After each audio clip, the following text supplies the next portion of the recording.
Welcome to Cider Week, Finger Lakes. We are day 5.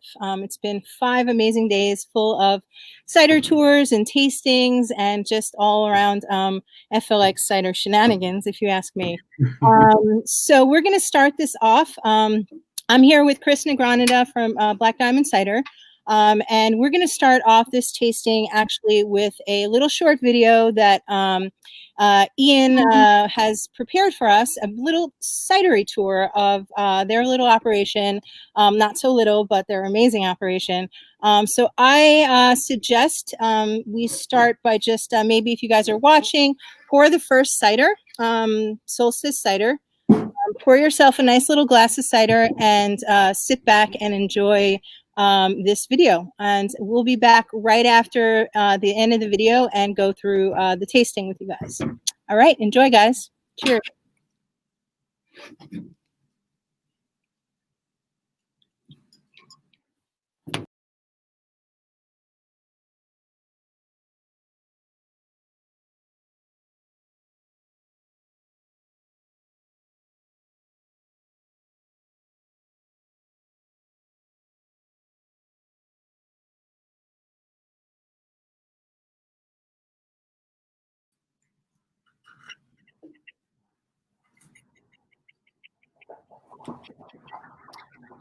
All right, guys, we're going to try that one more time with sound. So hang on for now and enjoy this beautiful cider. Chris, cheers, by the way. Cheers. Cheers. Cheers to Cider Week. It is Cider Week, yes, and cheers to Cider Week.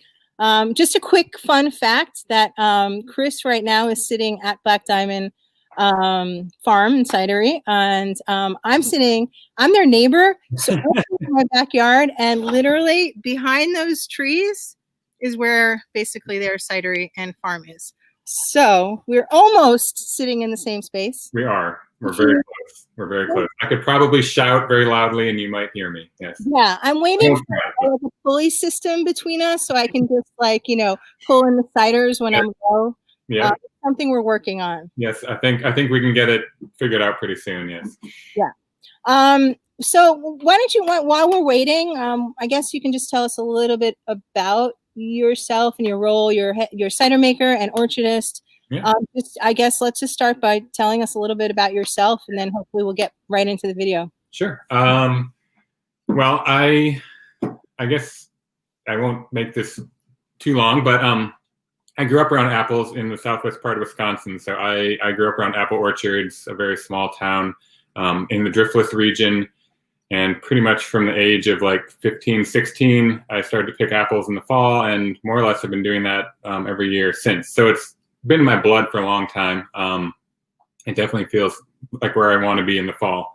But I came out to the Finger Lakes about a decade ago. And shortly after that, I started at Black Diamond Farm. So I've been here about 10 years, a little over 10 years now. It's actually kind of a funny story because I actually ended up here because I was interested in going to grad school at Cornell, and I'd read through all the faculty in the horticulture department, kind of looked at them, and Ian Merwin was one of the only people that I decided I wanted to meet with when it came to my visit, and unfortunately he was off pruning grapes that day, I think, and also I was told he was on phased retirement, wasn't accepting new students, so I met with a few other people, but he kind of became this kind of this icon in my mind, and so it was very exciting when I got a job here. The first job I got was in the spring. They were just looking for some extra hands to help plant some trees, and so I came and helped Ian plant for a day. And I remember walking through the orchard and just kind of thinking I was in Shangri-La or something like that. It's for anyone who's been here, you probably know, but it's just a really gorgeous property. Aside from apples, we have like a lot of other fruits, stone fruits, grapes. So it was a very idyllic place, and having come from the Midwest where we could mainly only grow apples and pears, seeing all these other fruits being grown, I was very excited. And then, I started out helping with harvest that first summer with cherries, moved into harvesting apples, and that's kind of how I came on. But then even that first winter, I was asked to help Ian prune for a day, one day a week, and so that kind of and turned into a less time job here over the years. And I've learned a ton. From Ian, I always joke that I got the education I was looking for, except got before to pay. So it's been like a whole lot of fun to work with Ian, and as most people who know him know, he's a wealth of knowledge. So it's been quite the journey. We started to make cider here in 2013, 2014, right in there. That's when we got our commercial cidery license. And so since then, I've both Ian and I do work in the cider, like the cidery, we kind of collaborate on what we're going to make. We talk about stuff, we taste stuff. We have another more or less full-time employee named Dominic that has come on about 2 years ago. And so kind of all three of us really, we sit down, we taste, we talk about the ciders. It's a very collaborative, kind of operation. And I really like that. I think, having more minds and more palates is a really useful thing when it comes to cider, because, when you just have one person that, is doing all of it or making all the decisions, you just, it can be kind of limited in, what you come up with. So, and it's just a lot more fun to drink cider with other people. For so, sure. Yeah. So, yeah. So I've the access to all the amazing apples. Too. Yeah. Access to all the apples. I think that's a really important part of what we're doing here, and the cider we're making is all the different, is like all the different varieties, that we have here. For anyone who watched the orchard tour, you're probably aware that we have upwards of 100 varieties of apples. Many of them are North American heirlooms, European bittersweets, and I think, like aside from having all that, the other thing that's really made Black Diamond special is that we've been a state from the very first day. So we've been growing apples for much, much longer than we've been making cider commercially, and because of that, when we decided to make cider commercially, we already had enough apples that we could do all of our ciders entirely with fruit that we're growing. And I think that that's a fairly unusual thing to find in in the emerging cider world. There's a lot of people that are planting trees and want to be estate and want to be orchard based, but it's a long process to plant a tree until you get like enough fruit to make cider with. So I think a lot of people haven't had that luxury of really being able to work with the fruit that they grow from day one. And it's that's been, I think, very intentional in some ways on Ian's part, and it's certainly, I think it's allowed us just to make some really nice ciders right from the get-go. But yeah, I think that's a really good point, is that when you're working with these like all these different varieties, they really are part of what differentiate our blends. We are doing work in the cidery that kind of helps them along, but the apple that we're using, the fruit that we're using is really our main tool to differentiate our ciders. And there's a lot of different varieties out there to choose from. So and I guess actually maybe that's a good intro to this first cider that we're drinking, which is the Solstice Still. So it's a still cider. This is the second vintage of this that we've made. The first one we made in 2015, and the main reason we haven't made it again until this year is mainly because still cider sells rather slowly. It's not, I think it's becoming more common. More people are accepting still ciders as are really actually, they can be a very, like a very refined product. But I think for people kind of discovering cider, a lot of people want those bubbles, and so it's just it's a tougher sell, like a still cider is. But this so the name Solstice originally came from the first vintage, which we pressed on the winter solstice in 2015. So it's traditionally kind of been blend of late season varieties.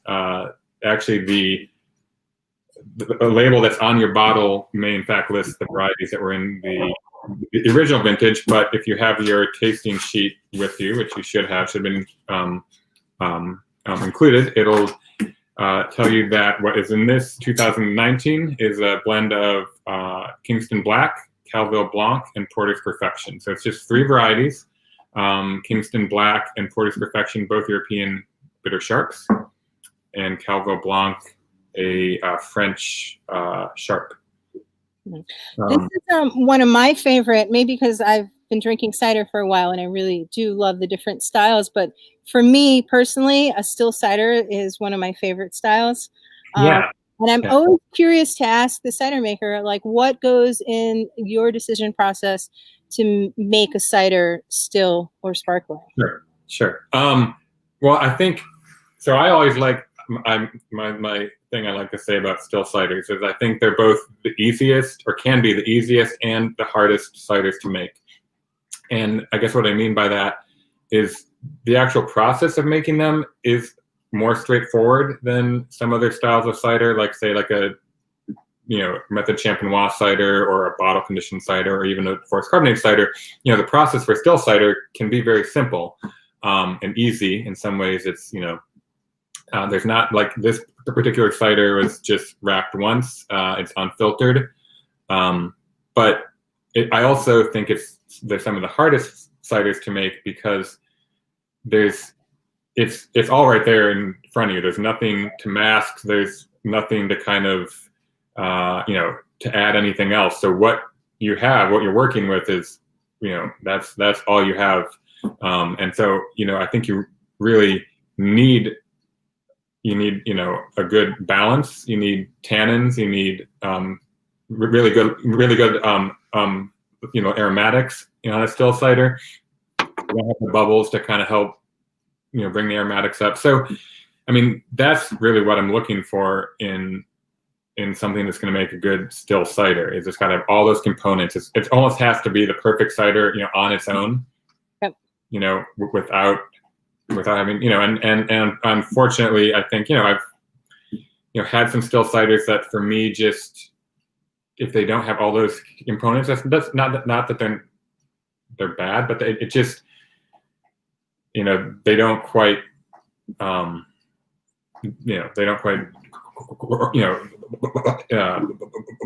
quite do it for me. And so, I think, here again, you have the acidity from the Kingston and you have the acidity from the Porter's Perfection. On top of that sharpness in the Calville, and then you're going to also, you're also adding a lot of tannin in there, and you kind of get, there's a, for me too, when you're working with, these few varieties in the blend, you can really start to actually like pick out different varieties. So I get a bit of like smokiness from, which I think probably comes from the Kingston Black. That's kind of a characteristic, kind of a smoky, earthy flavor. And one thing I'll say about still ciders, I like to serve them almost room temperature. I don't know how you like to drink them. Sure, room temperature. Yeah. And I think that's really helps the aromatics really kind of come alive. The palate really kind of opens up with that warmth. And because it's not a carbonated cider, you don't really have to worry about, losing bubbles, with a warmer cider. So I really recommend with the still cider, you just, if you want to serve it slightly chill, you can, but I often like to drink them, more or less room temperature, and I think that that can really, yep, kind of help it open up. It's definitely a beautiful cider. It is, and it holds its own. Yep, and I think something else is these, these ciders that only have like a few varieties in them are just.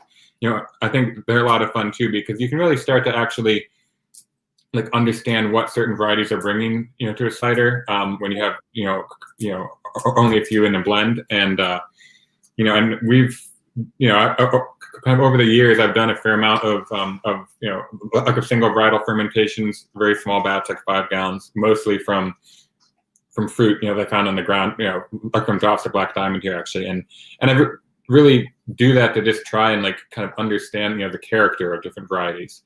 It's not necessarily because you're going to get a good single varietal cider from everything that, from one variety, but you can start to understand the different characteristics of a variety, what it kind of adds or lends to a cider. And I think that's a very like educational experience. So. For sure. I think we're going to take a little break and try and view that do it again. All right. Now, because I think it is ready to go. I wanted to say cheers to Gachain for the comments. We will get to the 2018 Golden Russet Porter's Perfection, sure enough, in, I think, 2 more ciders. So stay with us. Gachain's viewing from Brooklyn. So cheers. And we are going to screen the video from the cidery that Ian Merwin put together for us. So cheers, guys. Hang in there.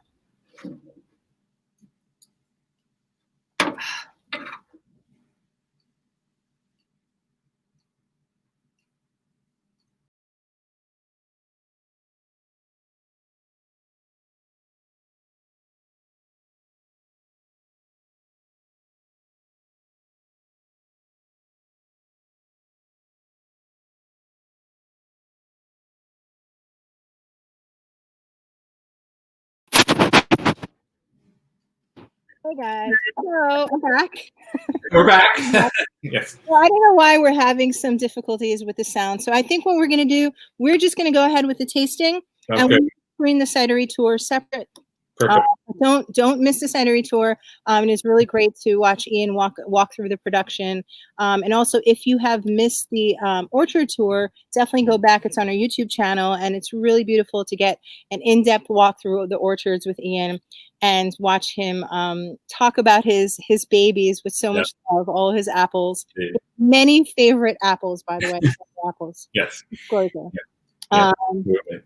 So, all right. So let's move on to the Can we move on to the next one? Yeah. Yeah. So we're going to do the slate stone next. Slate stone is next. Yeah. All right. All right. And so as you'll notice, we do like to note the vintage of each of the ciders.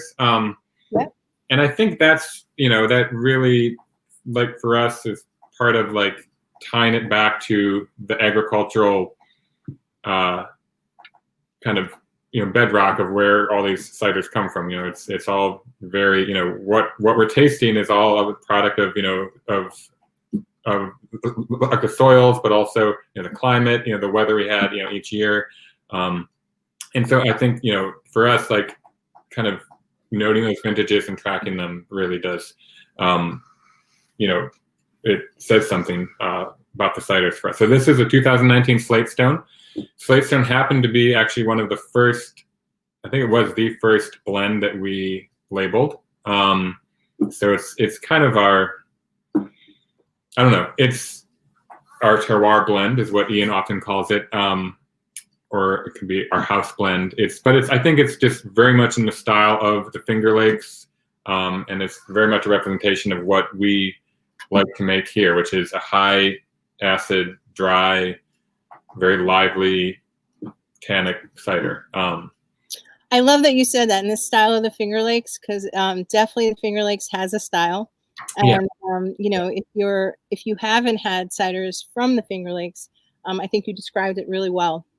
And do you think, can we say the word terroir? Can we talk about? I mean, we do. I certainly, I think there's something to it. So I think, I certainly like to talk about cider that way. There's probably some people that would disagree, but and I think the other thing to mention about the Finger Lakes is, aside from, or maybe because, or maybe it's like kind of a reason that we do make such good ciders here, but there's really a cider culture here. There's a lot of passionate cider makers. a lot of cider makers doing orchard-based ciders. And it's a very kind of, it's like a very like collaborative environment. I mean, there's, we will meet and taste different ciders, taste tank samples, talk about them. This has been happening for almost, for almost a decade now. And I think that really helps. It helps inform like everyone's craft, when you can talk with other cider makers and share knowledge, share insights. And we've actually gotten to the point where, I've been able to taste a Porter's Perfection cider from 3 different cideries from 3 different sites in the Finger Lakes. And that's a really,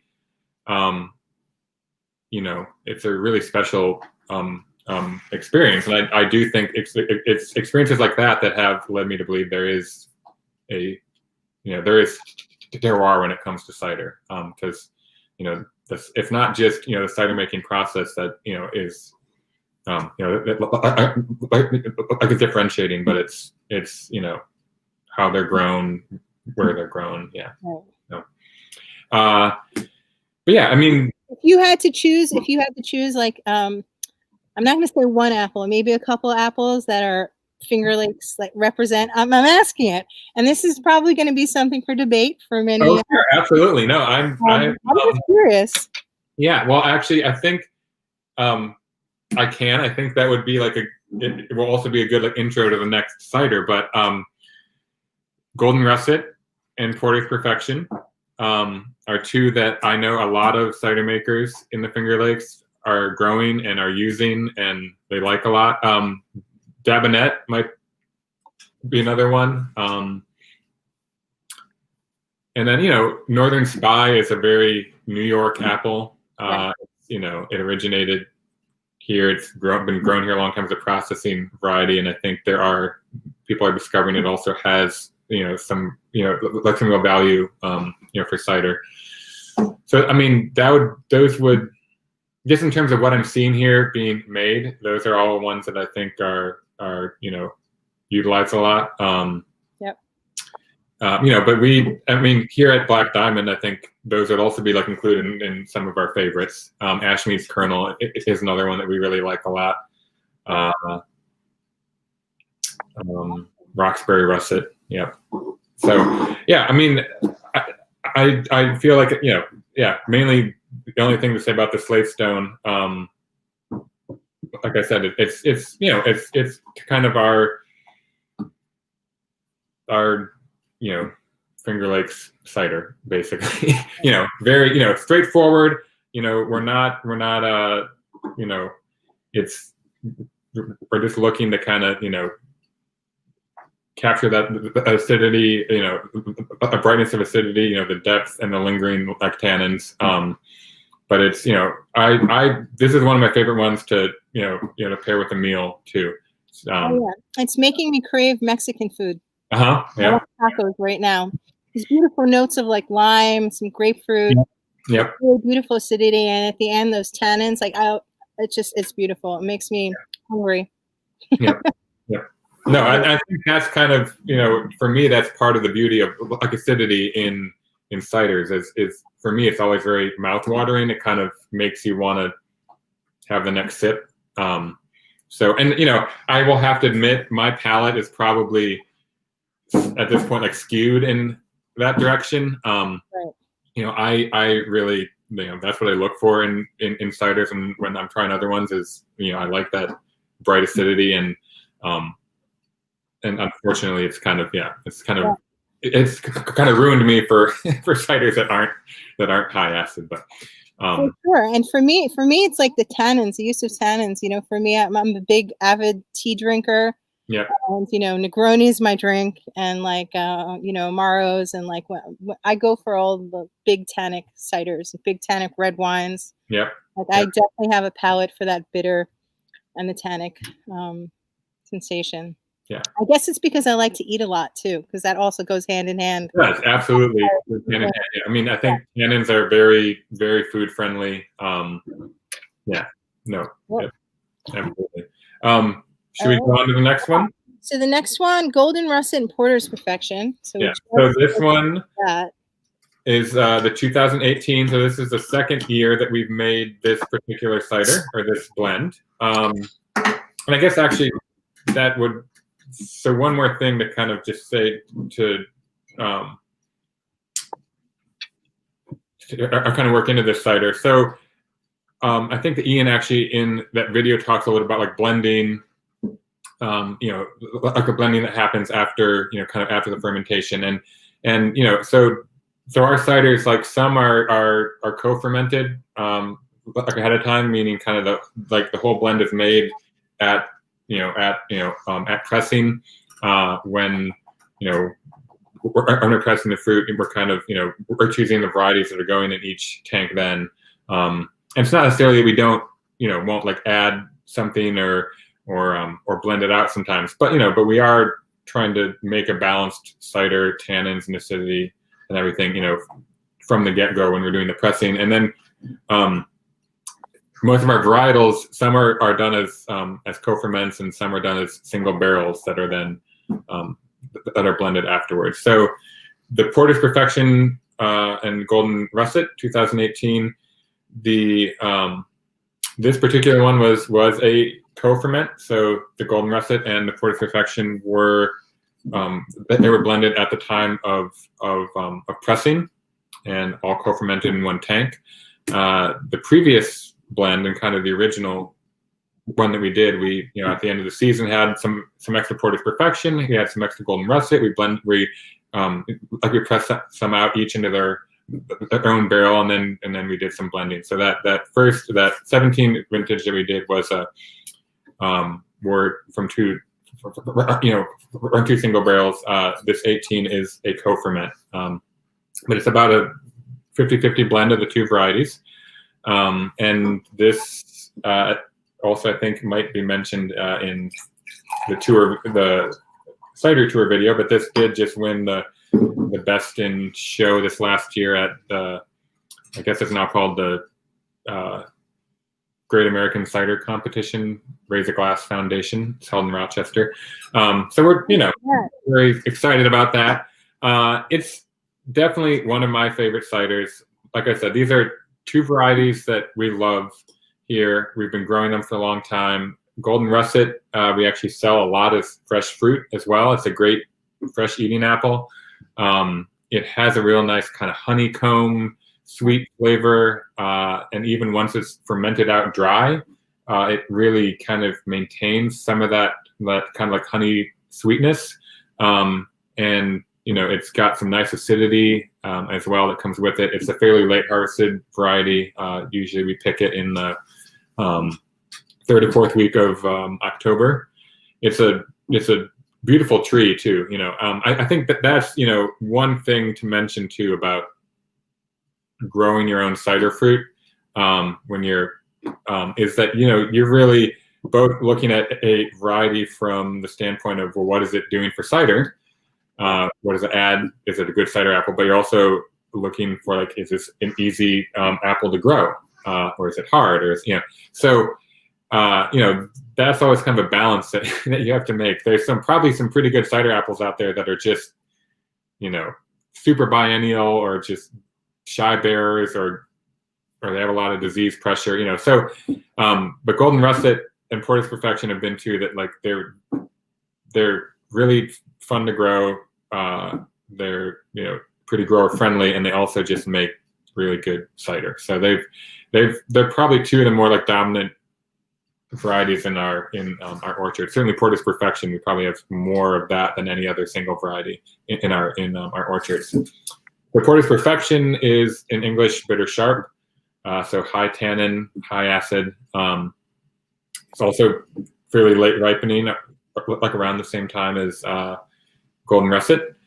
And so they make actually I think the first blend of this I had was from Redbird Orchard Cider. He did a Porter's Perfection Golden Russet blend in 2015, 16, somewhere in there.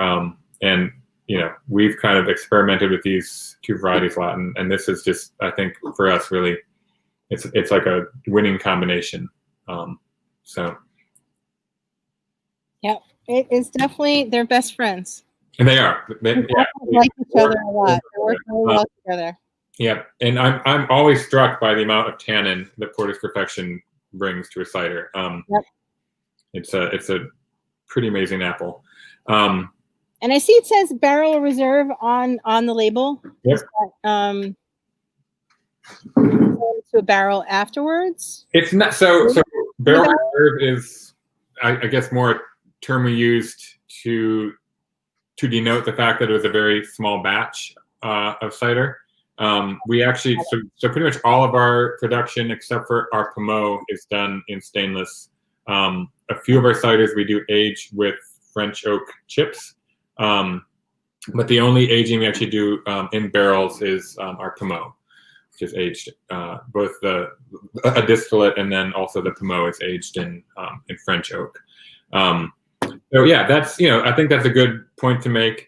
There's a lot of cideries using barrels. It's just like for us, it's not a direction we've chosen to go so far. I think we really are looking for very fruit forward ciders and a lot of fruit character, and I think that's kind of for us the more like neutral stainless is just works better for the like style of ciders that we're making. Yeah. I have a comment from Mike Gawkin. It's Gaelic. I mispronounced his name earlier. Terrible with names. He's tasting in Brooklyn right now. He has both the Golden Russet and the Porter's Perfection 2017 and 2018. And he says he finds the 2017 drier and mouth-watering in the finish. 2018 has a slightly sweeter on the nose. Yeah, cider's sweeter on the nose, I guess. Yep. So yeah, and I think, and that's a really interesting point. I mean, both the 17 and the 18, these are completely dry ciders. So there is no residual sugar in these ciders. But again, I was talking about like that Golden Russet really brings that perception of sweetness. And, I think that's what's so great about all these apple varieties is they in and of themselves lend these different kind of, like you can get a variety that just kind of tastes more sweet, but it's not actual sugar. It's just the flavor of the apple, in there. But I think that's a really interesting point. Yeah, we were lucky enough for a while to kind of have two vintages of the cider. So we did like a vertical tasting, which is the one the pack he's referring to. And I think that's something that is very special about varietal ciders, is when you have the same two varieties over a number of vintages, you can really start to understand the effect of, the seasonal variations on the varieties and on the cider. Because what you're, most of the differences you're tasting are just a product of that particular growing season. If it's like the same two varieties and approximately the same like blend, then that most of the variation is just in like the climate that that they were growing in that that year. So do you think age has anything to do with it, or it's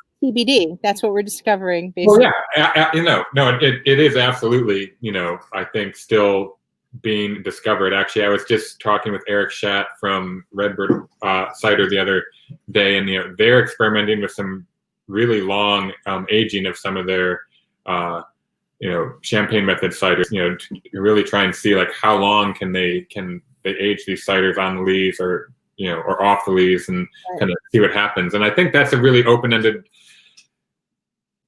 That's like an open-ended question when it comes to cider. I get that question sometimes, like, how long can we age this, or it's do we need to drink this right away? And my answer is normally like, I don't, I mean, I do feel like the more tannin is in the cider, the more like ability it's going to have. I wouldn't probably recommend that someone age, like a cider that is like all sharps and sweets, for as long, although I don't know, maybe. But I do think the ciders, with a lot of tannin have, they have the potential to age. and yeah, and certainly some of the differences you're going to taste in like a vertical tasting of two vintages is going to be the aging as well. Absolutely. Yeah.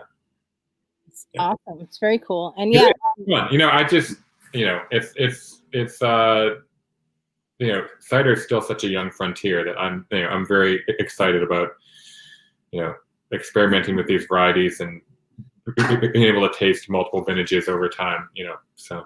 Yeah. And I think that was in your last Cider Club box, right? Where you got the comparison. It was. Yep. Yep. And we were, like we're actually able to do the same vertical tasting with our Ashmead's Margile, which is another varietal cider that we've now done like 2 years in a row. Cool. So yeah, it's yeah. It's cool. fun. I have another question from Mike. He's asking what does it mean on the lees? On the lees, good question.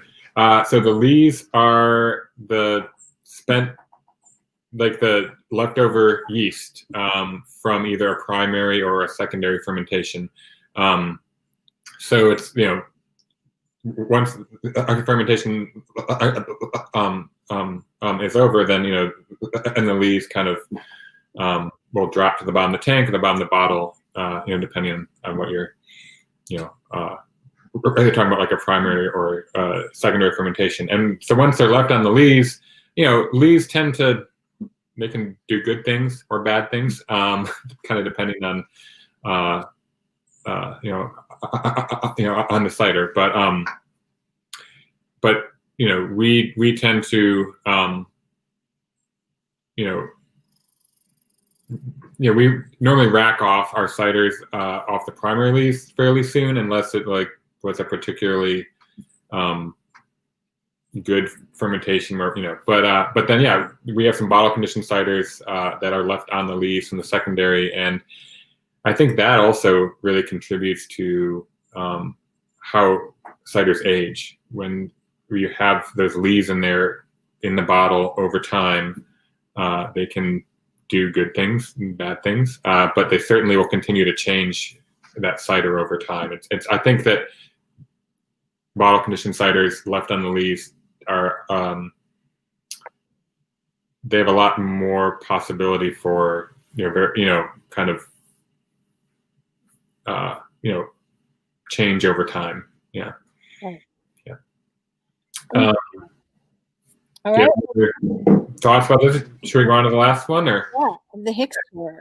This is the Hickster. It's my favorite label, by the way. Oh yeah, and I should say a bit of something about our labels. Unfortunately, most of the ones we're tasting today don't have the birds on them. But for anyone who knows our ciders, we do have a bird theme going. The Hickster has a chicken, but we also have one that has a bluebird, one that has a blue jay, a wood duck, and so all of our labels are done by a local graphic artist named Q Cassetti, and she does some amazing work. Aside from doing labels, she also does some great art as well. But yeah, we get lots of compliments on their labels. I think they're a lot of fun. So this Hickster. What about the name, Chris? Yeah, what about the name? Well, so for anyone who's reading the back label, they're going to see that my name, as well as my wife's name, is on the back label. Yeah, so what about the name? So Hickster, so I met my wife a few years after I started to work here, and I pretty quickly roped her into also working here at Black Diamond and working in the orchard and working in the cidery. It wasn't too long after that we started to make cider, and so this was kind of the first cider where Ian said, all right, this is your blend, do what you want to do, pick the varieties, choose how to finish it. And he wanted to name it Hickster, which is kind of his version of like what we are. Our wife and I, we're the the hipsters. I don't know that I copyrighted that because it's kind of brilliant. If you ask it is kind of brilliant. Unfortunately, I think there may also that term may have already been floating out there somewhere. No, it is a.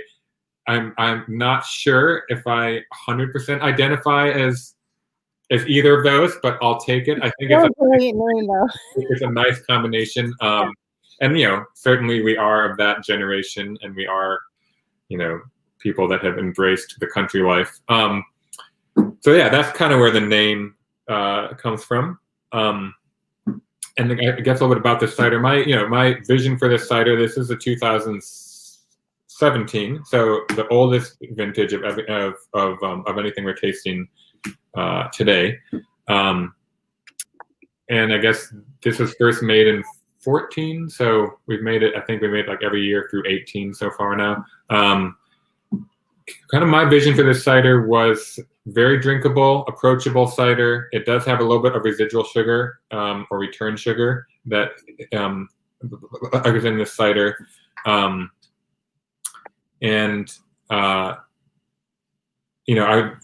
wanted to kind of showcase the tannins from from the European fruit that we're growing. So it was meant to be a more tannic cider, but really trying to focus on the softer tannins. So for anyone who knows much about tannins or polyphenols, you can have longer chain polyphenols or shorter chain polyphenols, and they tend to come across the palate a little bit differently. Some come across more bitter, some come across more astringent, and those bitter ones can mellow over time. But the softer tannins tend to be what we would call those more astringent tannins, the ones that are not going to come across as bitter, but a little bit mouth drying. And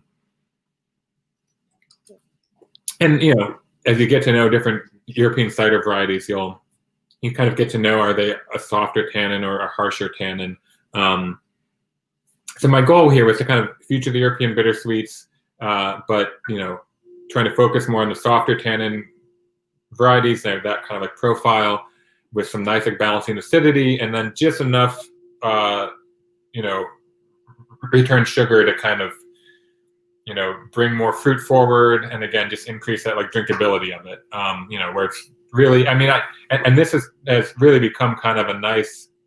We find like a lot of people, this is like a good kind of middle of the road cider. If someone's looking for something drier and their partner's looking for something sweeter, like they can both kind of agree on this cider as it's like a suitable option. But for me, it's still dry enough and tannic enough to pair with a meal. Right. But it's also got that very fruit forward kind of, it's very approachable, and I think it's very appropriate just to have a glass on its own as well. It's a really nice cider just for sipping too. Yep. Has the best of all worlds. It does. That was kind of my. I was of course trying to make the ultimate cider right now.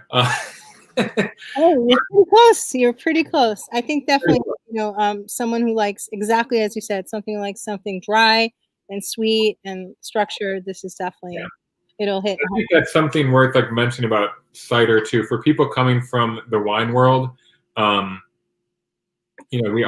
often, if they're not familiar with cider, I'll kind of ask, are you looking for a drier cider, a sweeter cider? That's kind of one place we start.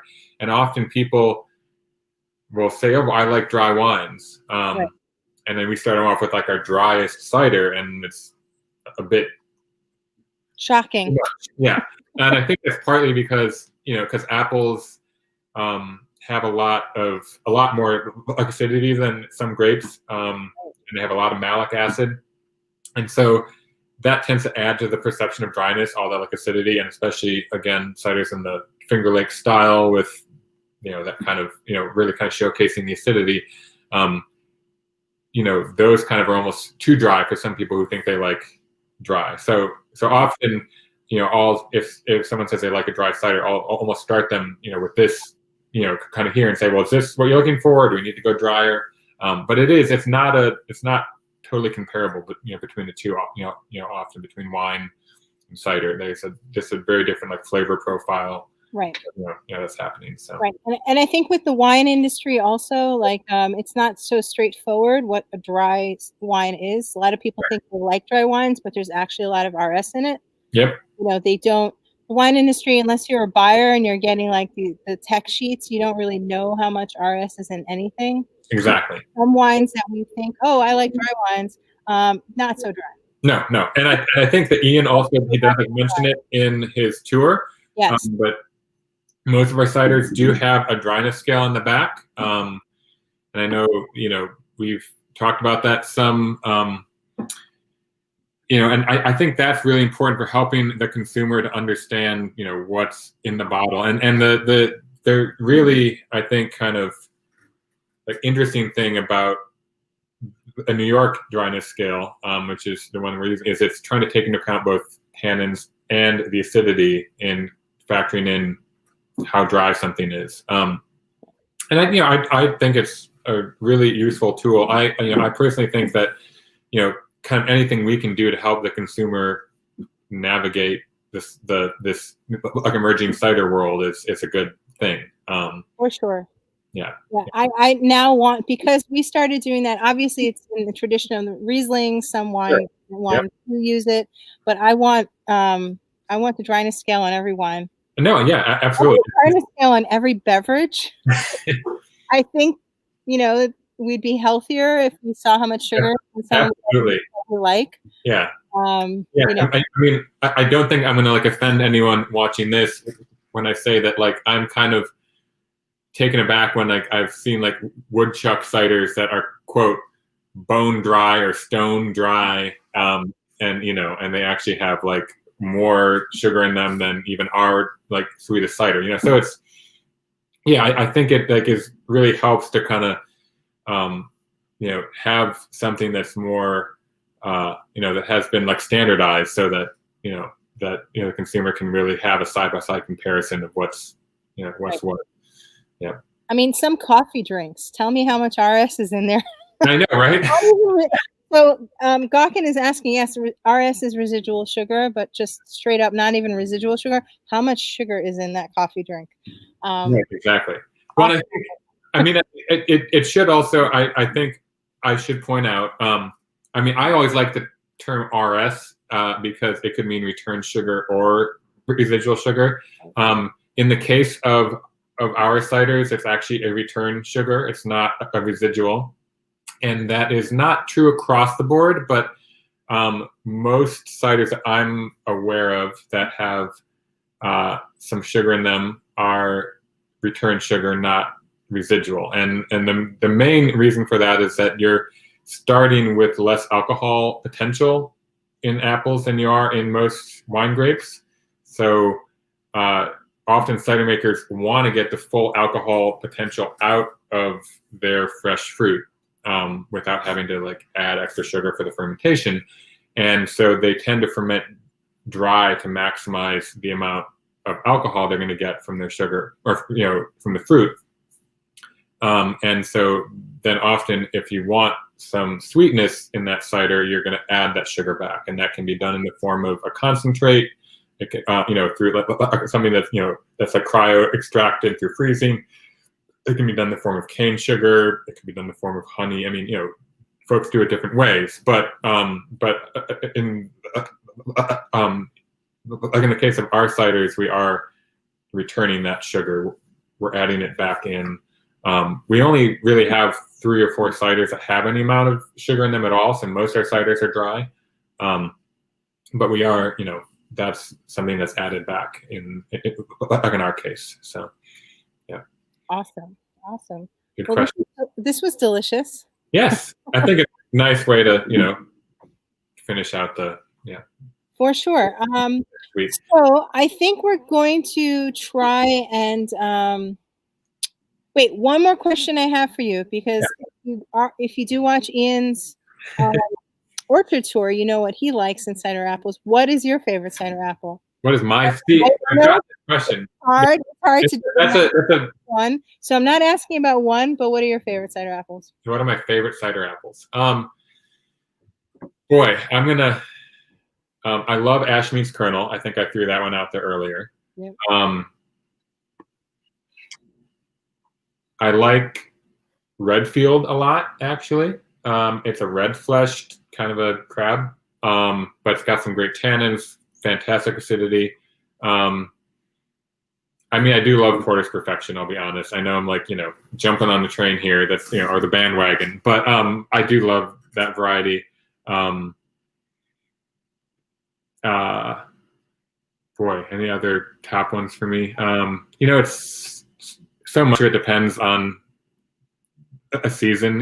Just some years, some stuff is just fantastic, and you just can't pass it up. It's hard to choose when you grow 80, 100 varieties. There's just so much out there, but yeah, I guess those would be some of my top ones. So. Awesome. So I'll clock those as your top for today. Yeah, might be different, but for today. I've had this conversation with numerous Finger Lakes cider makers. What's your top varieties? And I don't think I've gotten the same list twice from the same person even. So right. We're just gonna clock it on the day today, Absolutely. Yeah, no, totally. We gotta kind of just see what's good today. Very cool. So yeah, you guys have for Cider Week, you guys have a tour coming up also for live in orchard tour on Saturday, if I'm not mistaken.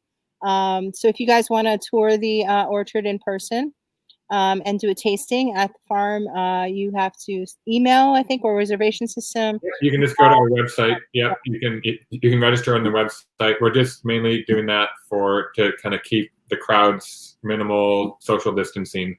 Yep. You can also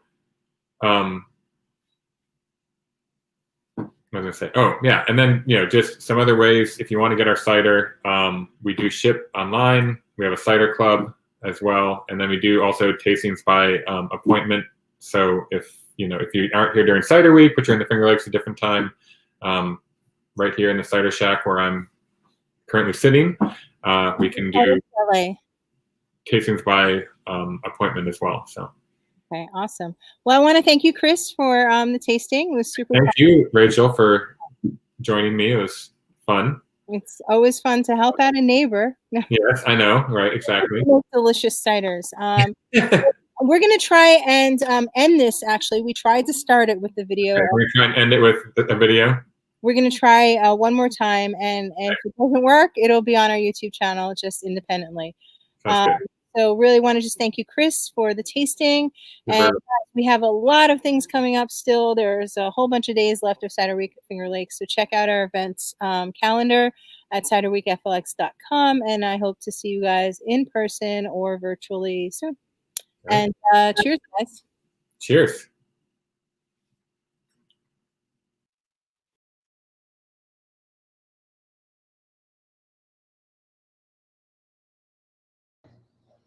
Okay, I'm Ian Merwin, and this is Black Diamond Farm and Cider. And we're in our press room. We actually use this as a primary fermentation room as well. Just do a quick walkthrough here. So we press 3,000 to 4,000 gallons a year. We could go up to 6 if we needed to, and some years we do, but usually around 3,500, 4,000 gallons of cider. And this is where we press it. This is a rack and cloth press, so it's a traditional cider press system based on hydraulic press. So when we're pressing here, we can bring the bins of fruit in back there where my truck is parked, and I'll usually line out 5 or 6 bins. That's typical day's work. And we have one person loading the fruit into the hopper, and that's a grading point where if there's any rot in the fruit, we pull those out. They go into the compost pile. Goes up the elevator here. This is an old New England made out of oak. It's a 100-year-old elevator there. Goes up there, drops into this is the grinder, and that's what's called a hammer knife or a flail grinder. And it turns the apples into applesauce that drops out here. And then we build up successive layers of what's called the cheese. Usually it's 5 layers on this press. And then we slide it here under the press plate. And typically we'll get about 18, 20 gallons per squeeze. But the way this is set up, this is pressing the previous batch while you're building this cheese, and then somebody can be loading out the pomace out through the back door. So the throughput's pretty good. This is a bladder press, which we use for grapes. Occasionally I'll do a test batch of cider there as well. And then we have slab heat in the floor here, so we can maintain this room at about 60 degrees. And that's the temperature I usually like to have for our primary fermentations. We ferment in 1,000-liter tanks. So 1,000 liters is about 275 gallons per tank. They're variable capacity where the lid floats on the cider. And by regulating the floor temperature in here, I can influence the tank temperature. And so we can fit 3 of those tanks on the side of this room here. And usually what we're aiming for is a very slow, cool fermentation. 60 degrees is low enough to slow the yeast down, but not so. If you get down into the 50s, you can stress the yeast, and then you start to get dihydrogen sulfide and other off aromas because the yeast is stressed. So we want to keep the yeast happy. Our fermentations, we do a pet nat, so we have some, wild fermentations. All of our ciders start with a week. We don't use any SO2 until we're ready to bottle, and then it's just to make sure it's stable in the bottle. And so we'll press the cider into the tank, wait for usually a week, and that gives the wild yeast that are in the cider a chance to get going. And then usually I'll add we use a lot of DV10, a lot of standard champagne yeasts. So what we end up with is a sort of a mixture of wild yeast and yeast string fermentation. That means that every batch is going to be a little bit different, but it gives us a complete fermentation through to the end. I usually try to avoid stuck fermentations. We don't use any yeast nutrients. Again, we want a slow fermentation. I found years ago when I used to feed the yeast, you just get a faster fermentation, and the yeast use up the nutrients, and then they get stressed, and it works better for us to just let the yeast do their thing. So when the tank is done, we'll move it into this room.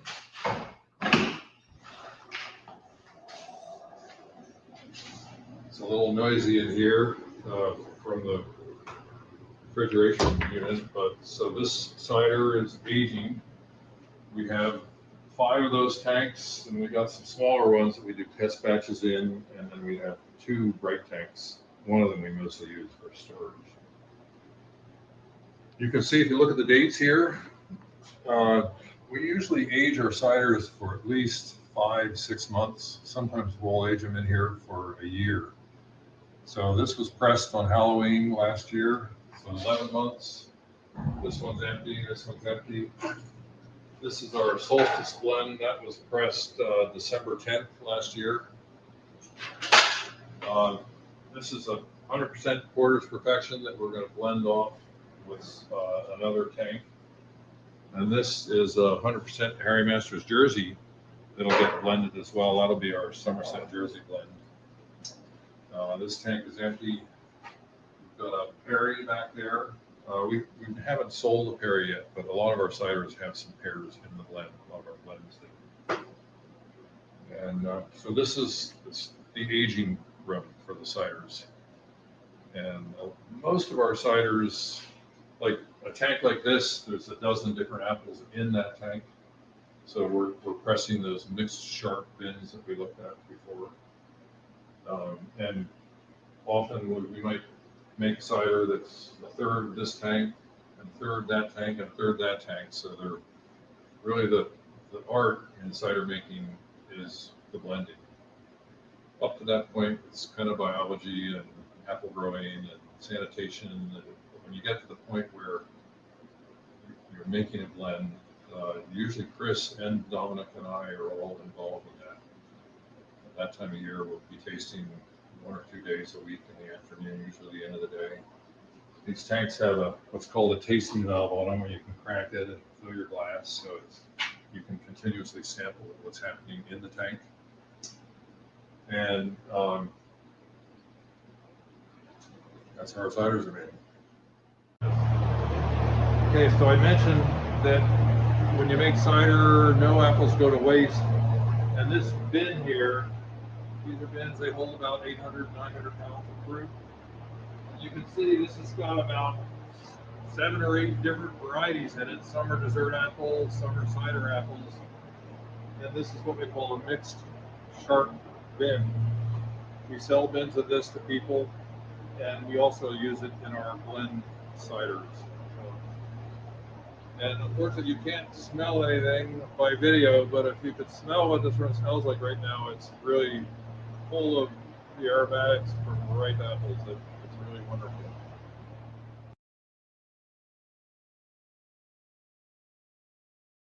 So for the first 7 years that we were making cider commercially, and I should say I made my first batch of cider in 1985 and made a couple of barrels of cider every year. But we didn't get our commercial winery license until 2013. So that's when we kind of got serious about it. That was when I retired from Cornell and finally had time to devote a lot more energy to it. But until last year, we didn't have a place on the farm that we could do tastings. And we still don't have a tasting room like a lot of cideries do, but we have this, which we call our Cider Shack. And it is literally, it was a shack that we cleaned up and fixed up enough so we could do small group tastings.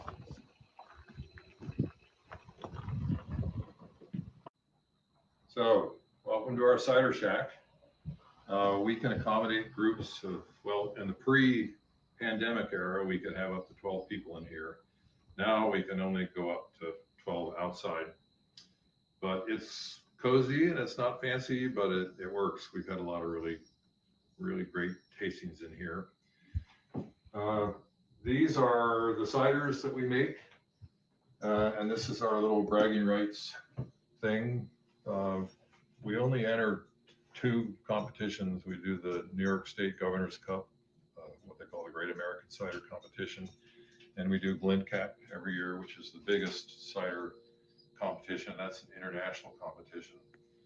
And we've done really well when we do enter. We've had 3 best in classes. We had the grand award for the Governor's Cup last year. And so there's the trophy cabinet. The last couple of years, we've been doing a lot of single and 2 variety mixes. So I mentioned the Ashmead's Kernel, Renette Muscat out there, and that's this one. This is the one that won the Governor's Cup. That's a Golden Russet Porter's Perfection 50-50 blend. This is a very kind of interesting cider that's 100% Geneva tremolets. That's a very intense cider, a lot of acid, completely dry.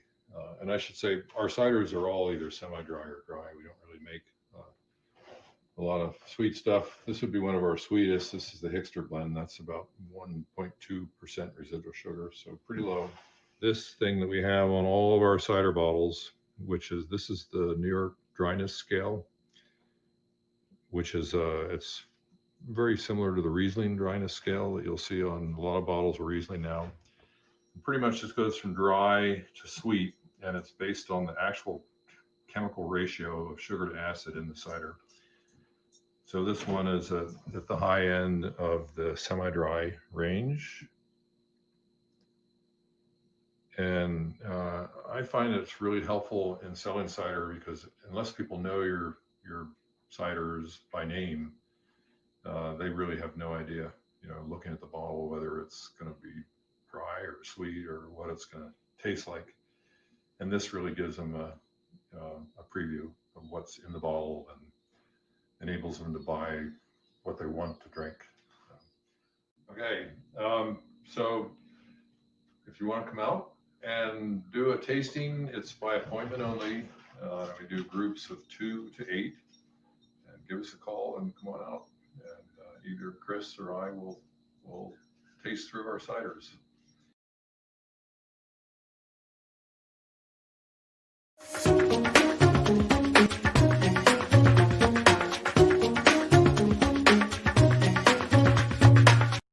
Cider Week Finger Lakes is brought to you by the New York Cider Association and is made possible by the generous support of our sponsors.